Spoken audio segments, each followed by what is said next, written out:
আপনি দেখছেন news now, আমরা জানি কোনটা খবর।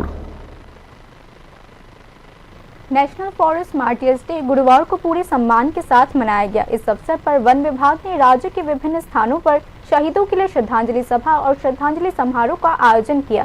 राजधानी अगरतला में आयोजित मुख्य समारोह में राज्य के वन मंत्री अनिमेष देबबर्मा उपस्थित थे। वन मंत्री अनिमेष देबबर्मा ने शहीदों को श्रद्धांजलि अर्पित करते हुए कहा, वनों और प्राकृतिक संसाधनों की रक्षा के लिए अपने प्राणों की आहुति देने वालों का बलिदान हमारे लिए प्रेरणा है। वन मंत्री अनिमेष देबबर्मा ने कहा कि वन संरक्षण दिवस के वन शहीद दिवस केवल एक औपचारिकता नहीं है, बल्कि इस दिन वन संरक्षण और पर्यावरण संरक्षण के लिए एक नई प्रतिबद्धता भी बनाई जानी चाहिए।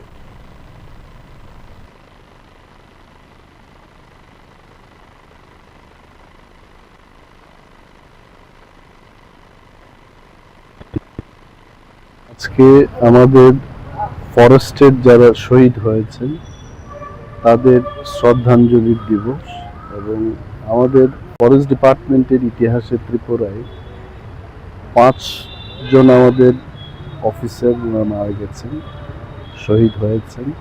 তাদের পরিবার পরিজনদের আজকে আমরা এখানে আমন্ত্রণ করেছি। ফরেস্টের সমস্ত অফিসার, পিসিসিএফ থেকে শুরু করে নিচু তলার ফরেস্ট গার্ড পর্যন্ত যারা চাকরি করছেন তারা মোটামুটি সবখান থেকে এসে আজকে এই শ্রদ্ধাঞ্জলি দিবসে এসেছেন এবং শ্রদ্ধা অর্পণ করেছেন।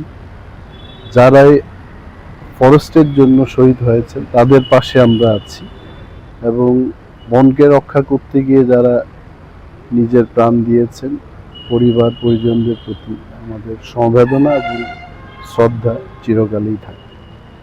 এই বার্তায় আমরা দিতে এসেছি।